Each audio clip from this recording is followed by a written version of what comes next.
Kingdom Come Deliverance 2? Ooh! So, Kingdom Come Deliverance 2 is coming out in a couple of months. This game is probably going to be... I think it's going to be one of the most popular games of the year.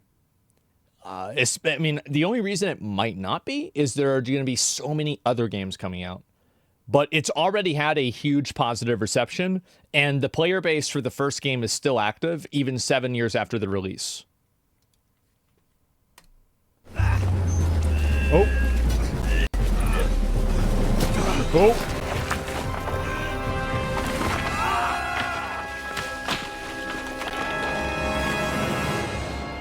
This Henry guy just can't seem to catch a break. Yeah. When we last left the blacksmith's son turned knight at the end of the original Kingdom Come Deliverance, things were finally starting to look up for him.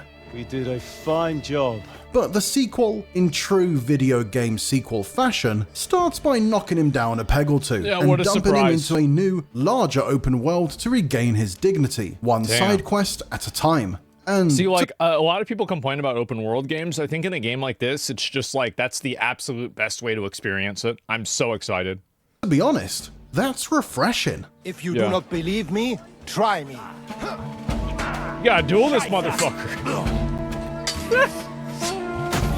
Ooh, ooh. The story of Kingdom Come Deliverance 2 picks up almost immediately where the first one left off, but it's certainly not essential to have played it to follow what's going on. Thanks to an extended intro, that brings you up to speed on the broader strokes. The year is 1403. Henry is a village boy from Bohemia. Look at the graphics. I really think this looks great. Modern-day Czech Republic, who saw his home burn to the ground due to a civil war for the crown taking place between two half-brothers. He ended up in the service of a frustratingly good-looking Nepo baby, Sir Hans Capon, to try and help out the supporters of the royal brother, who isn't going around burning down villages. And that plan got a little sidetracked. What's the matter? Oh, this is the thing. Females. Right. Let's go to them.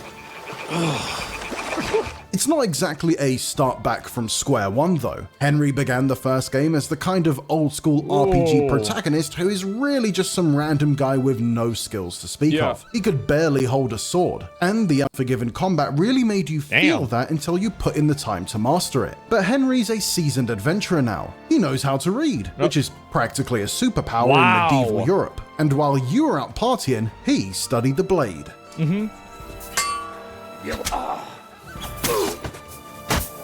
Dude, I wonder what playing this game is going to be like. I really do. I don't know what is... Yeah, this is going to be fucking amazing. I think you should try the first one. A lot of people think that. It's hard. I feel like it is too.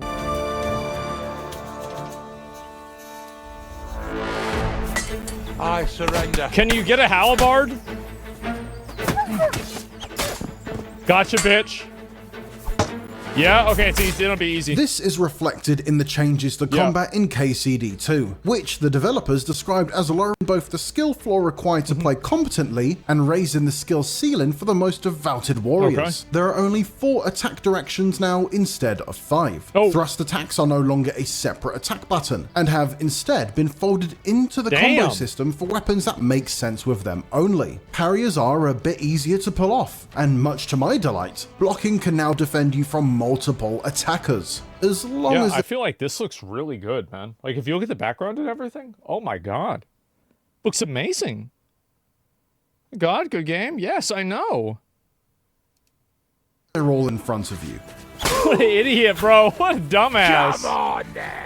Basically, whether you mastered KCD1's combat or not, the lower skill requirement at the very beginning models the fact that Henry is simply a better fighter by now. But careful stamina management is still the core of every scrap, and button mashing is one of the quickest ways to die. I came across plenty of challenging encounters even as someone with more than 100 hours across 2 playthroughs in KCD1. It's not as easy to spam your way through them by getting a couple of powerful combo moves down to muscle memory. Mercy. Damn, bro, this guy got... Oh, there it is. The fuck out of here. The world of Kingdom Come Deliverance 2 is... this is incredible. This is so nice. Look at the graphics on this. This is amazing. No mercy? Fuck them. quite a bit larger as well, with two distinct maps about the size of the first games that you can travel back and forth between once both are unlocked. The terrain feels fairly familiar, for the most part. We're still in the central Bohemian woodlands, basically just over the hill from where KCD1 left off, but the level of detail on the terrain and vegetation is a noticeable step up, and better yet, it's way more optimized. My RTX 4070 Super still can't run KCD1, a 6-year-old game, on max settings. Oh, it's a 4070. Bro, like, this guy's a caveman. I guarantee I'll run this shit on Ultra, it's gonna be no big deal. Played of KCD2 rarely had any performance problems. You won't. Ooh. The centerpiece of this new world is the city of Kuttenberg, which is quite a bit larger, denser, and more vibrant than anything we saw in KCD1. It's certainly no Paris or Prague, but navigating its crowded streets and markets, taking shortcuts through back gardens, and admiring its grand Gothic architecture is a complete change of pace from wandering around muddy woodland trails. It's big enough to get lost in, built on a realistic scale that makes towns in a lot of other RPGs feel like tiny dioramas. That's one thing that like a lot of games don't do right in one way or another, is they make towns too big with nothing to do, or they make them too small and they feel like it's just like basically a like vendor area video game thing. Yeah, this scale is so hard to get right. Damn. The side quests I got to play were also very open-ended and complex. The most notable example of this was an arc involving two rival sword schools in Kuttenberg, with the older and more established one, who just so happened to support the wrong king, trying to force out the newcomers, who were loyal to our boy, the rightful heir. It fell on my shoulders to steal a ceremonial sword from the established school and display it on the walls of the town hall, which would be seen as an open call for challengers. The quest doesn't much care how you get the sword. I took a sneaky approach, picking a lock to the guild's side entrance, but often you'll be able to choose violence, or even diplomacy, to solve your problems. What it does care about is whether or not you got caught carrying out this little false flag operation, as it can affect how the tournament between the two schools play out. I, of course, maintained plausible deniability and won the competition for my school, but there are a variety of other ways it could have progressed, some of which have long-term consequences. This shit's kind of hard. Like, just watching it, I feel like this is hard. Yeah. Damn. End of duel. Holy. Look at that! Henry remains unbreakable and undefeated. Another quest gave me the option of killing or talking my way past some quote-unquote bandits. And I was told that if I didn't kill them, they might show up later and present me with new opportunities. Lord von Bergov sent us to find the renegades who ambushed some knights company down by the pond yesterday. A couple of them fled and are hiding out here in the rocks. So tell me who you are and what you know about it. Skills and perks have also been expanded upon, and the perks themselves are generally more powerful. Some of the ones in the first game offered a boon and a penalty, which made them feel more like side grades. Perks in KCD2 are more straightforward upgrades, which they should be, especially Beer belly, lucky day, beer foot, heavy duty, cheers, indomitable drunk, drunken fool, tavern brawler. Look at these. Oh my god. What kind of game is this? if I'm going to spend my scarce, hard-won progression points on them. Somebody said this game is what I thought RuneScape was whenever I was 10 years old. That's actually such a good comment. I love that. Almost everything else Kingdom Come Deliverance 2 has to offer feels like a careful refinement of its predecessor. Warhorse isn't reinventing the wagon wheel here. Diplomacy still takes into account factors like what clothing you have on and how clean you are, with a new system of saved favorite outfits so you can quickly switch between combat gear and something more suited to a soiree. But this time, there's more emphasis on picking the right thing to say for the situation, instead of just the option you have the best stats for.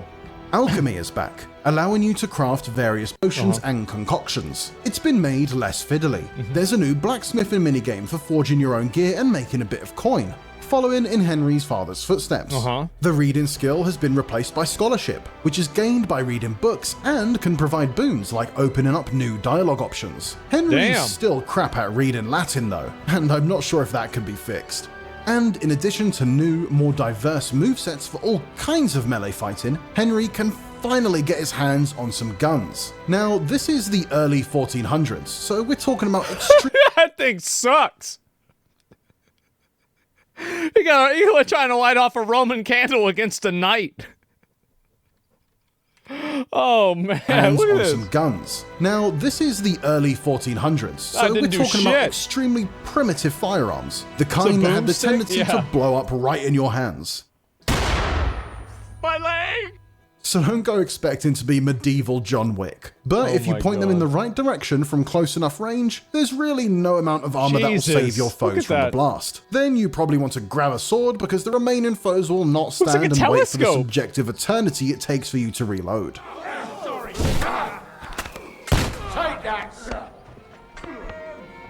I feel like you just use a crossbow. Like, I feel like crossbow is probably gonna be better. Yeah, I don't know about that.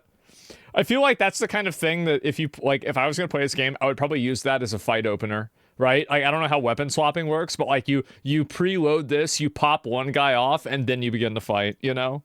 In just about every sense, Kingdom Come Deliverance 2 is shaping up as simply a smoother, prettier, more refined continuation of the things I liked about the original. The core mechanics are mostly the same, but sharper and with deeper progression. The world looks familiar, but broader and more grandiose. This is really good. I had 2 whole days to play it, and it felt like far too little. When I was first turned loose from the stocks to pick my own path to glory, I felt that tingly feeling you get the first time you play Skyrim or The Witcher 3, of a massive world full of diverse adventures that aren't just clearing icons off a map. I look forward to spending dozens of hours exploring, gearing up the authentic medieval weapons and armor, and progressing through the improved perk system. Maybe Hans will I feel like this game, and like, I don't really know, like, but it just kind of gives me the same vibe. This is like the medieval European version of Stalker 2 for like handheld, like sword combat. You know, I kind of feel like this game is going to be in that same place. being a huge bag of dicks too. Great game, 7 out of 10. Yeah, for sure. No coin, nothing but our ragged asses. Ooh. You know, anything is theoretically possible. I'm just glad I won't have to wait much longer. For even more from Kingdom Come Deliverance 2, make sure to stick with IGN all December long, as our exclusive coverage continues. But for now, make sure to check out the opening 40 plus minutes of gameplay. Damn. They got the guy from New World in there too. Yeah, I'm gonna play the fuck out of this, I'm gonna be honest. I have to.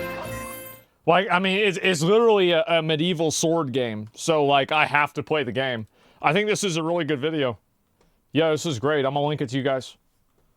I just missed it. Yeah, you play a first one at some point. Yeah, like, there's so many games coming out in February. They gotta space some of that shit out. They gotta delay a couple of those games so I have time to get through everything. It's a lot. Can't wait to see you do the combat. Well, I don't know about that, but we'll see what happens. But yeah, if I have time, I'll try to, but we'll see what happens. I do really, really, really hope that this game is fun. I will 100% play this on release. It's not even a question.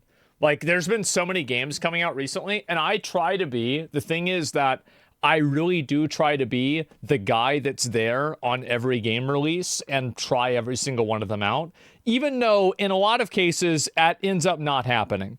But actually, to be fair, I've actually been doing it for a lot of them, so I don't know about that. So yeah, I think I've been doing okay.